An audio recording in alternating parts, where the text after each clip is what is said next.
महंगाई और बेरोजगारी से परेशान भारतीय वोटर्स ने नौकरियों और कीमतें कम करने का मुतालबा किया है। सर्वे के मुताबिक बेरोजगारी और महंगाई हिंदुस्तानी वोटरों की बुनियादी तशवीश है।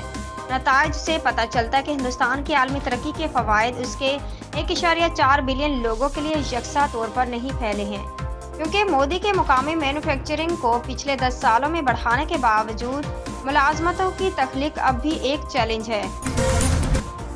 कोयटा नौशकी के करीब तफ्तान जाने वाली बस से अगवा किए गए 9 मुसाफिरों को फायरिंग करके कत्ल कर दिया गया।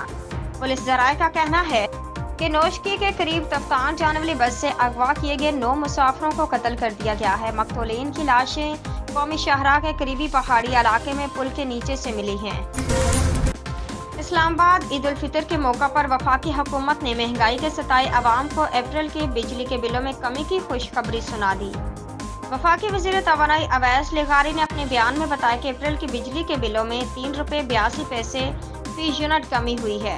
मजमूई कमी डॉलर के लिहाज से सामाही और फ्यूल प्राइस एडजस्टमेंट्स की वजह से हुई है। Rawalpindi army chief general Asim Munir का कहना है कि खिते को अदम इस्तेहकाम से दो चार करने वाले अनासिर से खबरदार रहें।